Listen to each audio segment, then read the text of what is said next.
in this episode, I finally talk about school. I suppose it's about time, right? I actually got a couple questions that pertain to school, so I guess it's fitting that I should talk about school and then answer the questions if I don't get to them in the rest of it.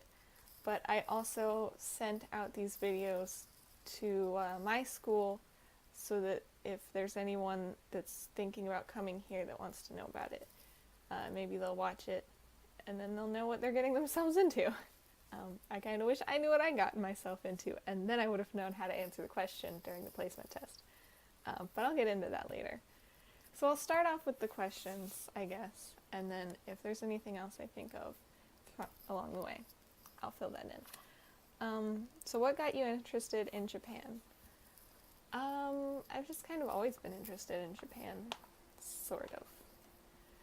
I at least always liked Asia when I was really little, but I don't know if I quite knew the difference between China and Japan.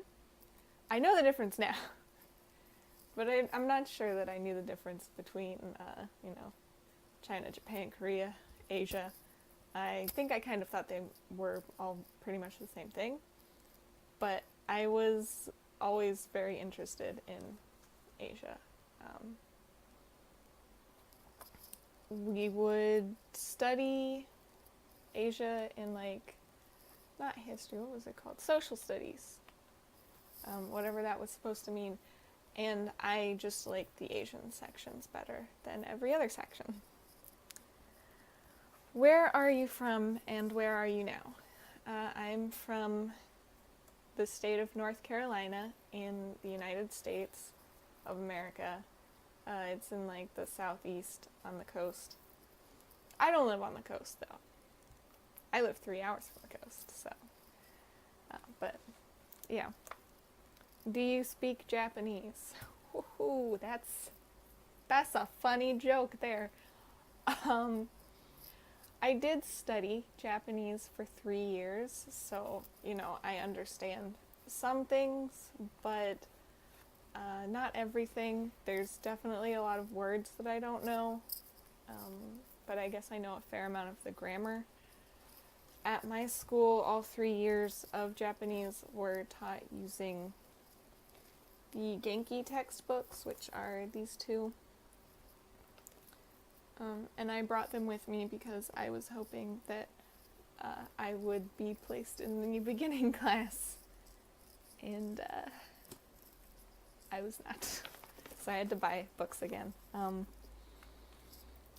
But so I've had some conversations with Japanese people, and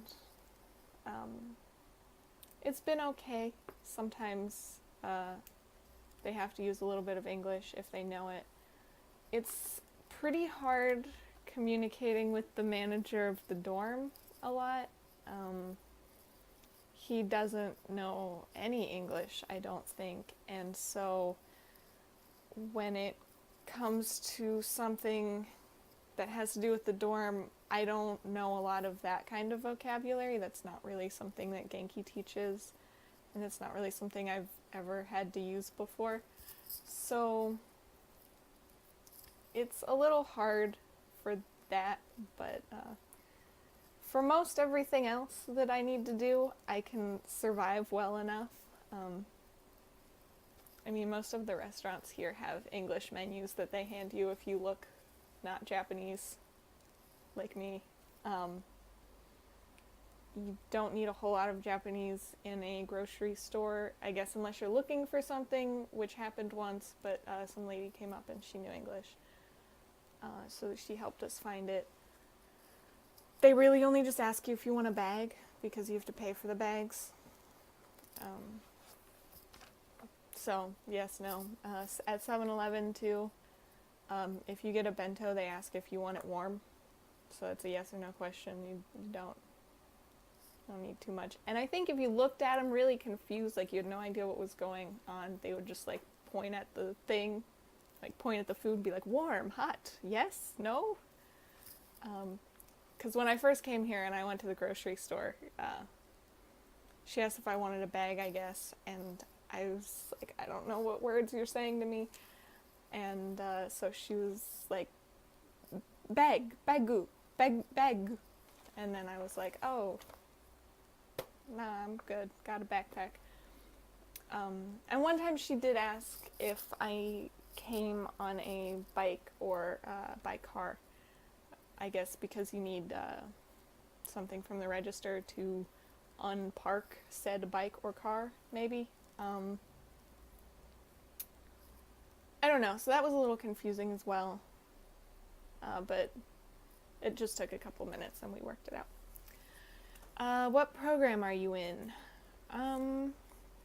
It depends on what you mean. At my home school in America, I am in the International and Global Studies program. And at this school, I'm just in the international program. So this school has like the regular school for the Japanese people, and that operates on the Japanese calendar. So it goes from April to, I think they got out in February, maybe. And then there's a separate schedule that operates from like September to May, and then they have a summer semester as well for all the study abroad exchange students. And I mean, I don't really know what to call it. We don't have classes with the Japanese students. We have our own separate classes, obviously, because our calendars are different. They're all just kind of like Japan culture classes. Aside from the Japanese language classes that I take, which are divided up into grammar and kanji, I take Japanese literature, and it's translated into English. I take a class about the school system in Japan, and I take a class about psychology and society, although I think this semester it's more about society than it is about psychology. So, yeah, and following that up, what sort of homework do you do? Not a whole lot, thankfully. They kind of know that we're not really here to actually study. We're here to experience Japan. It's just kind of an accepted fact. For my literature class, I have to read a short story once a week, and maybe I have to present on it, maybe I don't. Usually I don't. I think it's like you present in a group once every 4 or 5 stories, and then we also had to read a book on our own and present on it. But they were just like short 5-minute things. I have to make, and they were really informal too. It's just like say who the author is, if there's anything important about the translator, say that. Talk about the time period in which the story was written, give a short summary of the story, and say why it's important. And in my education system class, I do have to do sort of a bigger presentation every other week. So like the teacher presents on a certain topic and has it be about Japan. So like, what have we done? School uniforms and school ceremonies is what we've done so far. And then the next week we all present, there's only like 4 people in the class, we all present on how it is in our home country, or in the case of all of the American students, because there's 3 American students and 1 Chinese student, so we have to specifically talk about our state in America, whereas she can talk about China as a whole. Not that there's really ever much difference between the different states in America, but maybe one day. And in my psychology and society class, I don't have any homework. I do have to make 1 presentation eventually. I'm kind of putting it off. Yeah. I don't really know how that'll be. I guess they sort of have to last most of the class, but Yeah. As for my Japanese homework, my computer is currently sitting on my kanji book, so I can't really show you that. Um, but essentially, you just write the kanji over and over again when you learn them. Like, it's pretty normal. Um, for my Japanese grammar class, we have the Marugoto textbook, and I think there are workbooks that go with this series, but we don't have it. We just have the textbook. So usually she tells us to go to a page. So, for example, this is our next assignment. There's boxes that are blank. And then we just fill in the boxes with what it says. And then we usually have to have a conversation with the person next to us in class the next day. So this one is going to be just writing about what we've done recently, I think. And so we have to use like new grammar and stuff. It's not a whole lot. I do have to study for quizzes. Recently there have been a lot of quizzes. Like every other day it's a quiz. She did cut back on the quizzes. I think she might have noticed that we weren't doing so great there. So, yeah. Okay, so something actually tells me that I forgot half of a question. Where are you now? Whoops. I think I did say that in an earlier video where I was. I'm in Fukuoka, which is in the south of Japan. It's right next to South Korea. So, yes, those are the questions that I have. So thank you, Cassius Mason, for your questions. And if anyone else has any questions, you can go ahead and feel free to ask away, and I will answer them, even if they have nothing to do with anything else in the video. It just happened to work out that I was planning on talking about school this week, and he was asking about school, or she. I'm not sure. But yeah, so some random facts for anyone who's thinking about studying abroad here. Well, if you're from my school and you were sent this, then you're probably looking at Seinen Gakuen, and then you know that. But if you're just stumbling upon this randomly, I am at Seinen Gakuen University in Fukuoka, Japan. Please don't stalk me. Things that they don't tell you before you get here. Books, which is something that I think my mom was worried about, and I don't know if I ever explained it to her. Most classes don't actually use books, and that's probably something you'll notice if you read through the thing they send you that has like a list of all the classes. Maybe they didn't send it. Maybe I just found that PDF on my own. I'm not really sure. But somewhere there's a PDF and it's got a list of the classes and how they grade and what you're sort of expected to do. But they're not always true. One of them said we wouldn't have to do anything. We would just have to take the final exam and that would be our grade, which is a little risky. I picked that class anyway because it sounded like not a lot of work. But now we have to do presentations in it, so he clearly changed something. But, I mean, it's not that bad. They're not giving you that much work. Anyway, so if you've taken Japanese classes before and you've used either of these books, if you haven't finished these books, then you can go ahead and bring them and then not have to buy them again. But if you've finished these books, don't bother. You're not going to be in these classes. You take a placement test, and whew, that was real fun, let me tell you. But I did not do well.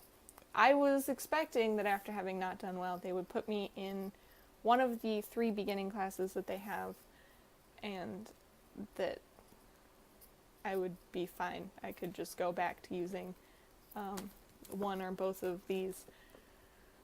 But I told them during the application process, and I told them at the placement exam itself that I had already finished these 2 books, so they didn't care about what my score on the placement test was. And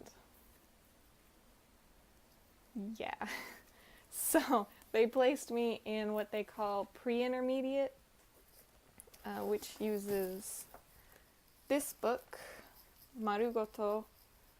This is the B1 version. And then I actually found out recently, while actually reading, that it actually says it's the intermediate book, not the pre-intermediate book. But what you gonna do? So this book, it says on the back that it was 2,800 yen, so about $28. And I think that's probably what she had us pay for it. And I remember that my kanji book was 1,600 yen, about $16. So if you compare that to what you're going to be spending in America on your textbooks, hundreds and hundreds of dollars, that's pretty good. I think even these, because they're imported, are also pretty expensive in the school store. It says they're 3,500 yen, or about $35, and I'm sure that I paid closer to $45 or $50 for these, because school bookstores are fun. And then I believe that if you are in one of the beginning classes, you also have to get the workbook that goes with these. I didn't bring those, so I don't know how much those are, but I guess if you have a workbook that's not completed and you don't think that you'll be redoing the stuff you've already done, you can bring it. I had already completed all the workbooks because I did the books. I finished the series, so I knew that if I did get placed in one of the lower levels, I would have to get a new workbook anyway, which I then intended to throw away because I don't need more workbooks in my house. So also, unfortunately, when they place you in your grammar class, there is a corresponding kanji class that goes with it. I don't know if UNCG's gotten any better about this, but not that I'm trashing you, UNCG, or anything. I love both Takagi Sensei and Sugawara Sensei, but kanji was not a big focus in those classes. I never felt that it was held very important. And also, we changed books that we were using. My class specifically. Maybe it'll be better. Maybe it'll be better for classes that are under me.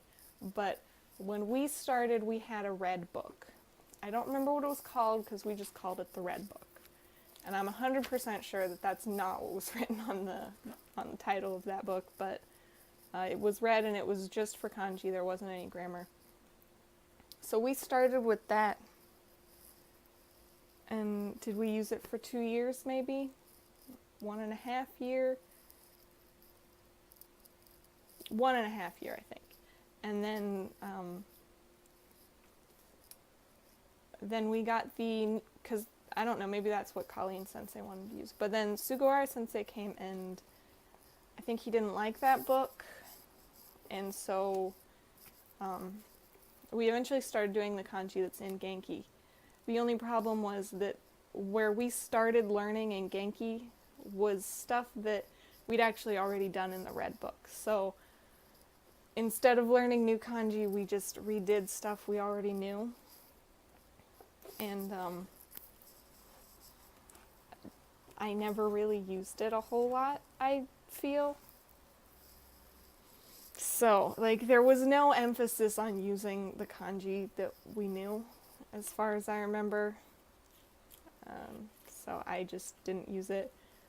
So I was not at all prepared to be in the kanji class for the pre-intermediate level. That was the very first class that I walked into, and I just sort of immediately knew that I did not belong in that class. I could read hardly anything. And to make things worse, I also hadn't studied Japanese for half a year before coming here. I should have been better, I know, but I'm not. Luckily, there was another kanji class that I could get into without having to like mess around with the schedule.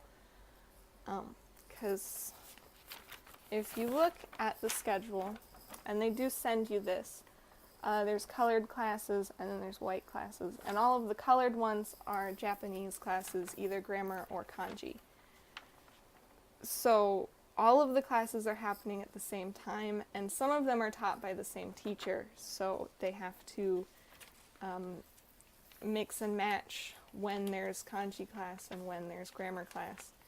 And there was only one other kanji class that was held when I was not in my grammar class, and it's one of the beginning levels. It's like the middle beginning level, so that's like the very first kanji class. The lowest level of the beginning level, I think, started out with hiragana and katakana, which I definitely didn't need. And then there's the level I got into, which started out with, very basic kanji. And I guess it's still pretty basic kanji, but there's a lot of it that I don't know. And then I think the next class up probably does even more advanced kanji. I don't think they started over again. But it's definitely a lot of fun. For the most part, all of the teachers are fun. Sometimes it's a little hard because obviously the teachers are all Japanese and they don't all have an interpreter. They do still speak in English, so you're not sitting there listening to Japanese being like, I have no idea what's going on. Instead, you're listening to half English, and you half understand what's going on. I mean, it's better than nothing. I hope that was everything I wanted to say about school things. It's actually dinner time, and I'm very hungry, and am very distracted. But I just wanted to film this video real quick because it's Friday night, and I don't know, there's always a possibility I could do something. I'm probably not doing anything. But at the very least, I have to go to the store, and I just kind of want to get all that stuff done. I have no idea what next week's video will bring. I don't have plans, and I guess I've kind of already explained school. I hope it's helpful for anyone who wants to come to this school specifically, or, I guess maybe other schools are similar, so maybe it could be helpful in that aspect as well. Probably not, but I tried anyway. But yep, so I hope that was helpful to everyone who wants to know stuff. And if it wasn't, I'm sorry. Ask some questions and I will answer them, and maybe that will be more helpful for you. Thanks. Bye. Update on the flower I was given from my birthday. It's not doing so well. It's all floppy and yellow. I watered it. I promise I watered it. I think this is due to the lack of sunshine, as my room is on the side of the building that gets no sunshine. I even tried putting it out on the balcony, and well, that didn't do anything. Yep. Sorry, Anna. It's dying. I didn't mean to.